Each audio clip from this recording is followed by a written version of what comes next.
Yet another worrying development in defence contracts in Australia. You'll recall last year concerns over Chinese-made cameras, CCTV, in a number of our government buildings, and also that fallout from Chinese-made drones found in use right across the government. Well, today we've learned that some of our most sensitive defence bases are being guarded by contractors with ties back to Hong Kong-based businessmen, which, as we know, are bound by laws mandating cooperation with the Communist Party machine in Beijing. Now, the company in question, Wilson Security, currently provides security to military bases in Perth, including where we'll soon base nuclear submarines, defence assets in Darwin, even the Defence Department's own Canberra headquarters. Joining me now to discuss this and more, Shadow Home Affairs Minister James Paterson. Well, Senator Paterson, I'm not alleging any wrongdoing here by Wilson Security, but on the basis of their links to Hong Kong, we're right to be concerned, aren't we? Peter, 5 or 10 years ago, when Hong Kong was a relatively free and independent jurisdiction before the national security law was passed, it might not have been an issue to have a company headquartered in Hong Kong operating a contract like this on sensitive defence sites. But Hong Kong now is no different from China. The laws operate there in almost exactly the same way they do in China, and the Chinese Communist Party is strengthening its grip. And that means that every business that's based there is effectively dependent on the whims of the Chinese Communist Party and has to follow their orders. And that does increase this risk. So as you say, if the Defence Department and the Albanese government got the drones wrong, got the CCTV cameras wrong, got the solar panels wrong, got the social media applications wrong, I'm not confident, but left to their own devices, they would get this right. So I want to make sure that security is front and centre of this upcoming tender to make sure that Wilson's is held to a very high standard and then our bases are secure. What about this announcement today by the government of the Medihair hacker? The hack, of course, 2022. We know he is a Russian hacker.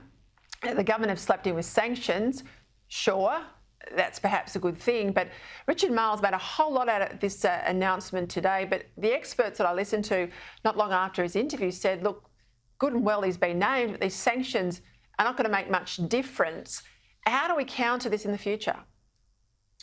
It's certainly better than nothing, Peter, but it should have been done some time ago. In fact, I've been calling for them to do exactly this since November 2022, and a whole raft of agencies, including the AFP, DFAT and the Australian Signals Directorate, have provided the necessary advice for this months and months ago. It's not clear what's taking so long. But you're right, in isolation, this is not going to solve the problem. What would have been better if we were networked with our allies, where the United States, Canada, the European Union, UK and others joined us in these sanctions, so that this person wasn't just prevented from coming to our country and putting his assets in our banks, but he couldn't travel anywhere in the world.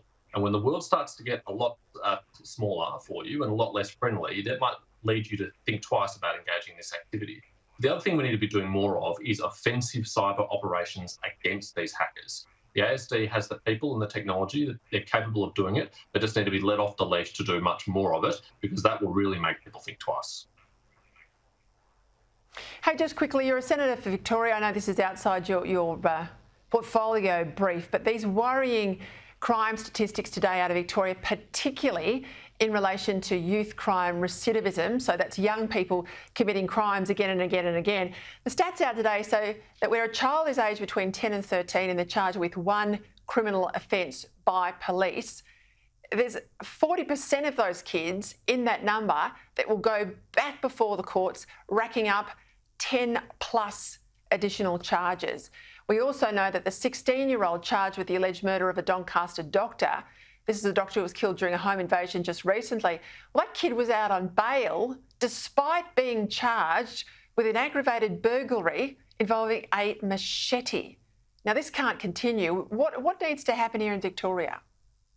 Peter, these are very disturbing statistics, and as you point out, there are heartbreaking stories which illustrate the reality of it, like a 33-year-old GP being allegedly murdered in his own home while resisting an invasion of his home by 2 young boys. The youth justice system in Victoria is an absolute disaster.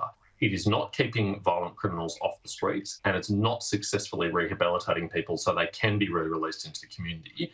And it is a shocking failure of the state Labor government over so many, many years. One thing that's very clear is that violent offenders, even when they are young, cannot be safely released into the community if they are at risk of reoffending like this. And it is not worth risking the life of other people in the community to let them have their freedom while they're waiting charges. They should be held in remand until they can be charged and convicted or found not guilty and then released into the community.